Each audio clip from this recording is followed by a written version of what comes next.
Dysfunctional vet. I am pulling stem. At the end of punching down, I told you that I'd pulled the 90-foot section out. Now this is day 2 of pulling. If you look right down here, the drill head is a little out of whack, so it will not thread.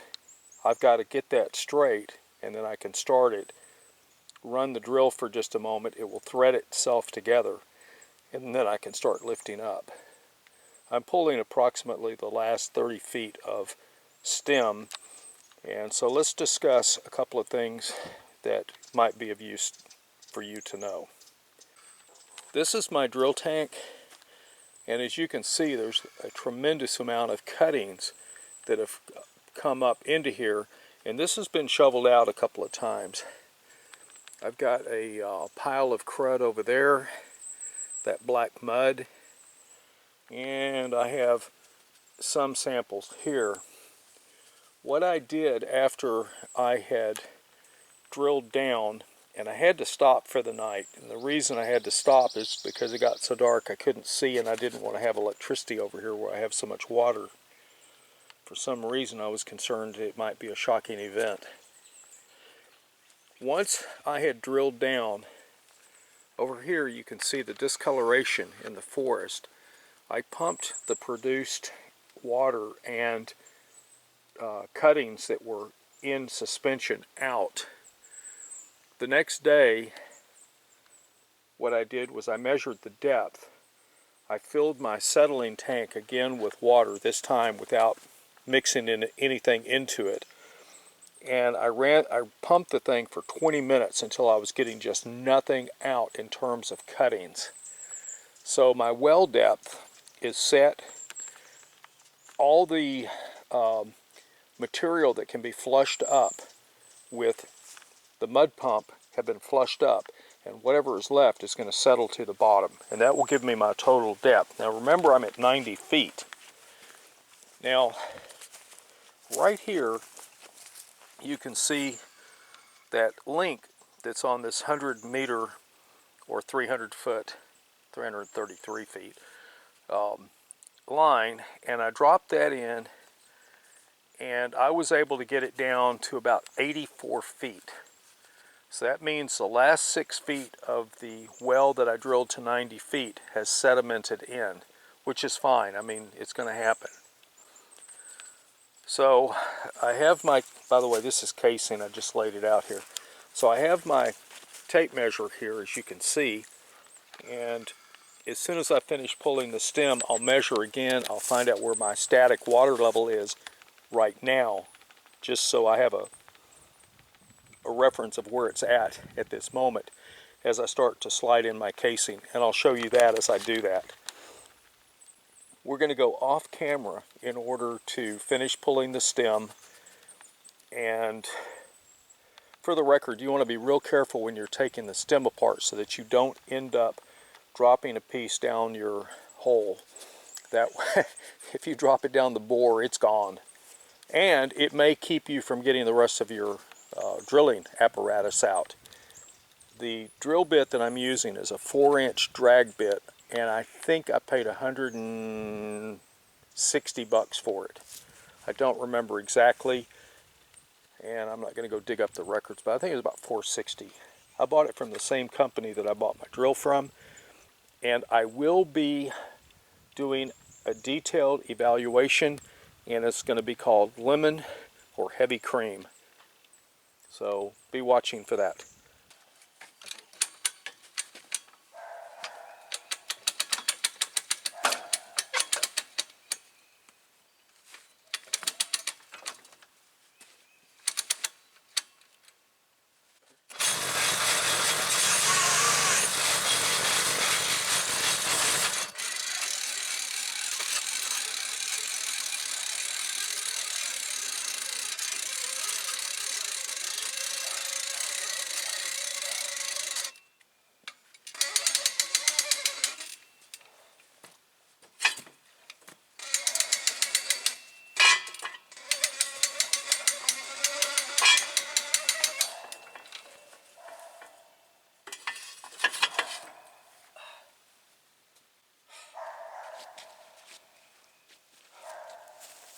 when it works right, that's how it goes. I leave a little bit of separation. I've been using a 6-foot cheater bar on my monkey wrench. That's an adjustable spanner for the Brits, or a pipe wrench for the people that look things up. And I'm using an 18-inch pipe wrench, by the way. Pittsburgh, it's Harbor Freight, or horrible freight as my welding teacher would say. I leave a little bit of separation down here on the bottom so that as I'm separating this, it'll come apart. Now the plate drops, it drops to the plate, which is what that plate is there to catch. And then I'm able to separate the pipe from the drill head and set it off to the side and then go for the next one. This is the work site with the drill head and all the stem removed. Now let's take a look at the actual bore. Let's measure down to water and where the mud and that kind of stuff is settled out, which will be the next stage. If you notice right here, I have gravel in the tractor, which will be my gravel pack once I start building that up. So let's see where our water level is and we will work from there. Again, remember I have this weight on there, and I will jiggle this and check the depth to see where the water is right now. If you look down inside here with a flashlight, you'll look pretty much straight down, and then it looks like the bore goes off to the side, and it's because of the clarity of the water as well as the, what do you call it, refraction.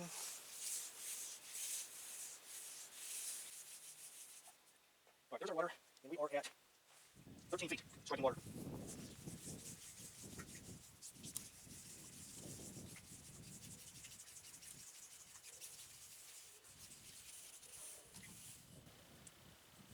We are at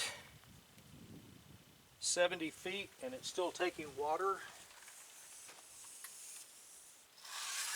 Correction, taking tape. We haven't hit the bottom yet.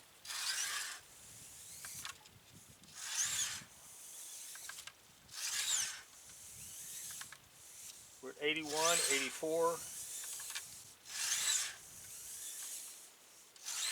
90 is as deep as we drilled.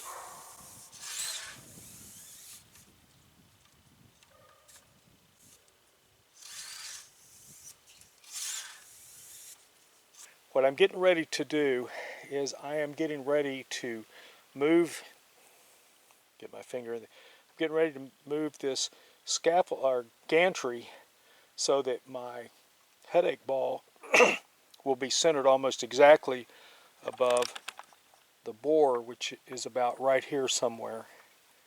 So I'm going to do that, and as soon as I do that, we'll come back onto camera.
I applied glue off camera.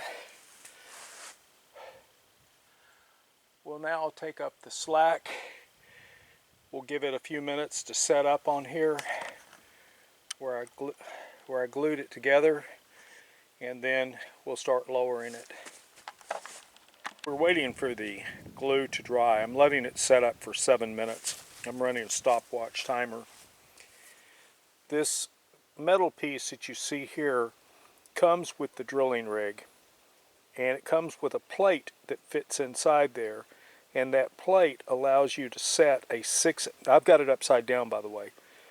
That plate allows you to set a 4-inch casing down inside there, because when you buy your drill, it comes with a 6-inch head. I bought a 4-inch because I am not going to run 4-inch casing. And it also increases the amount of cuttings and a lot of other logistical problems. Now, as I said, the metal comes with it. The wood piece is I think it's a 2x8, which I cut a hole to fit the casing, and then I split it in half, and I showed that in another video, link in the description. And because this is oversized because of the well screen and the glue to hold the well screen on, I had to use these pony clamps. Pony, by the way, is a brand name. I had to use these pony clamps in order to hold the thing in place while I worked with it, because I really couldn't seize down on it enough to close. I thought about sinking it, or loosening these and letting it slide, and I got concerned if the pony came off I'd lose my screen. So I nixed that.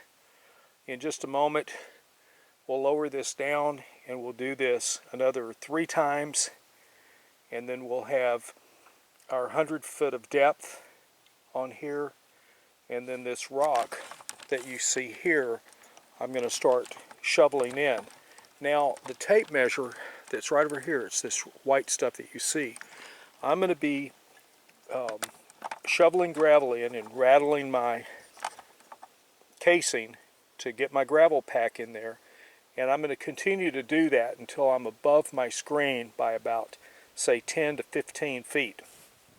Once I'm above my screen, then I'm going to start backfilling it with bentonite clay, which will seal everything off, and so that I'm just into the strata that I want to draw water out of. And then when I reach 50 feet to meet state standard, Texas, then I'll cement the rest of it up to the surface with Portland, because I do not have enough. Well, I was going to go with bentonite clay. I just don't have enough to get all the way to the surface.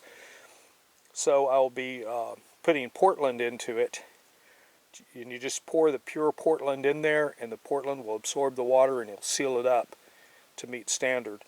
That seals the aquifer from any contamination from the surface going down. Right at this moment we're at 4 minutes into the setting of the glue, and as I say, I'm going for 7. So in just a moment I'll release the clamps.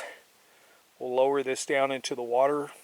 I mean, we are in water because the water level was 13 feet, which is good, And then we'll set the next piece of casing on. The casing is 2-inch ID. The pumps are from RPS Solar. RPS Solar, by the way, you can qualify for a grant from the government to buy you the well system. I don't know what's involved, but it is possible, and they have people that can help you with that.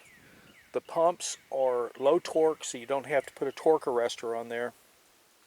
They're totally solar powered, and I'll be doing a film just on powering my pump using solar power, and I'll also discuss any type of contaminant that's in the water, which appears to be a very fine clay, because I don't want that silting up either my holding tank or I'm going to have to come up with a settling tank, I think. But we'll discuss all that in detail as we get there.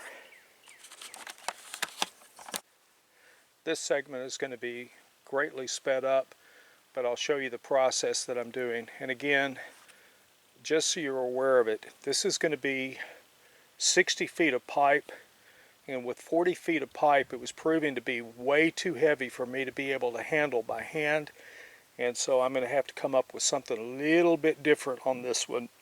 I can't show you that on camera.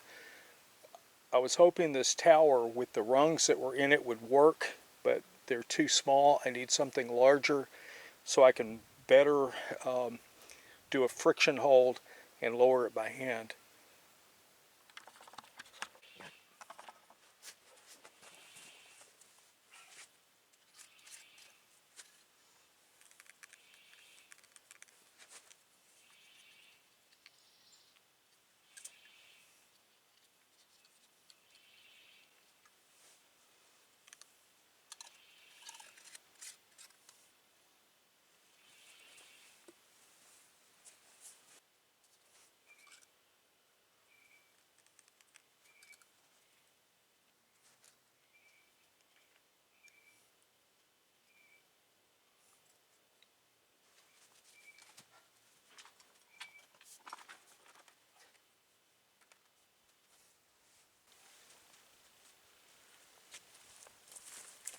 Alright, now I'm going to give this a 10-minute time to cure. First one was 8, this one's going to be 10, next one will be 13 or 14, and on my roan tower, down here at the bottom, I've got a double loop, and then I have another double loop here, and I'm hoping that will work because this weight is way heavier than I'm able to handle with just a simple pulley up there. I actually need a pulley system, and this tower needs to be about 3 feet taller than what it is. I think it's 24 feet, and then you add the 6 inches at the bottom for the concrete block right down here. Actually, it's probably closer to 4. But you add all this good stuff down in here. It just needs to be taller. If I were to do this again, I would use 10-foot pieces of casing and say a 16-foot tower. A 16-foot tower is easy to move around. This 22 or 24 is not. This 24 is a pain to move. Plus I need this tower over here, this wood, in order to act as a stabilizing mast while I lift. And it's just a bear. I'll never do that again. Live and learn. Hopefully you're learning from all the mistakes I'm making. So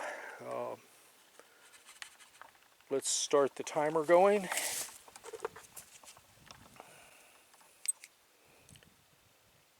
Oops. There we go. Timer's going, and let's wait for 10 minutes to tick off.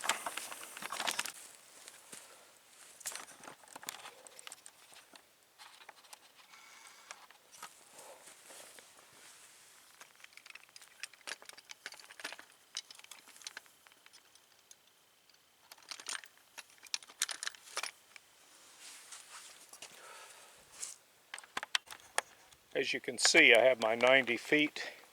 It's 10 feet sticking up. I'm down at 90 feet.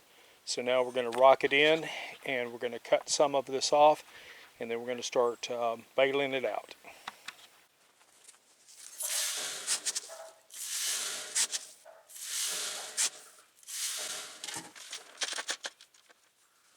You also want to shake your casing to help settle the rocks down there and get them on over here. I'll actually take a hammer and go tap it on the pipe a little bit. I've got my tape measure out over here to the side. That's actually right there. Now keep measuring until I know that I strained in or rocked in my well string gravel pack. I've been adding very small pebbles to make my gravel pack, and now I'm going to gauge to see where the top of my filter is. We're down about 85 feet roughly, maybe 86. So I want to come up minus 20 and see if my gravel pack is at that altitude. If it is, then I'm ready to start sealing the well against contaminant getting into it. So let's gauge the well.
way you gauge your depth is you have a weight on the tape measure, and it goes down, and you pull it up, and you try to make sure that it's got free space to drop on back inside there.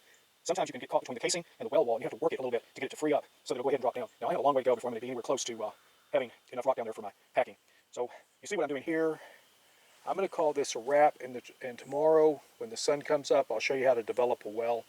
I'm going to go ahead and finish rocking it in now and get it ready for working tomorrow. Alright, I'm about to close out for the night. We are well past sunset. The static water pressure is holding steady at between 12 and 13 feet. It actually varies minute to minute. I've been monitoring it for some time now. The well is 94 feet deep. If you put the tape measure in, it drops to 94 feet, and after that it's no longer got weight on it. It's actually just the weight of the material is pulling it down. So it's 94 feet into the ground. The offset from the top to the bottom here, down there where you see the shovel handle, that's about 2.5 feet. So when I actually get this cut down and I get an actual grade out here, I'll survey this, I'll figure out exactly what my grade is, then I'll be able to determine the actual depth of the well. Tomorrow we will start developing the well, and I will go into detail about what I'm doing in order to achieve that. And I hope this has been educational for you.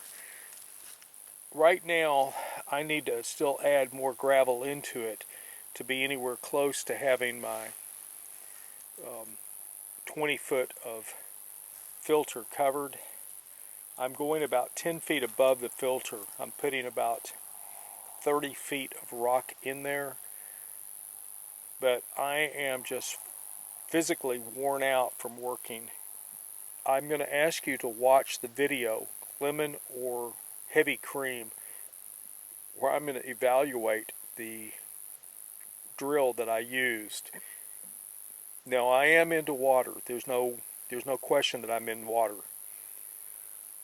And I'll ask you to keep an eye out for all this good stuff. And I've got some real interesting workarounds that I'm going to be showing you in the near future, as well as some other information. So if you have not subscribed, I'm going to ask you to subscribe. I don't ask you to hit the notifications. I subscribe to a lot of channels. I never hit notifications because the content is such that I can just go to my favorite or my subscribed channels. I can find who I want to watch and watch them. But it does help me to grow the channel. I do not ask for money. I don't have a Patreon list or anything like that. And I would appreciate your support with a subscription and definitely a thumbs up. It is pretty late. I'm thinking about going and building some food to eat. I'm not sure what I have to eat, but I'll see what I have. So until we actually develop the well, Dysfunctional Vet out.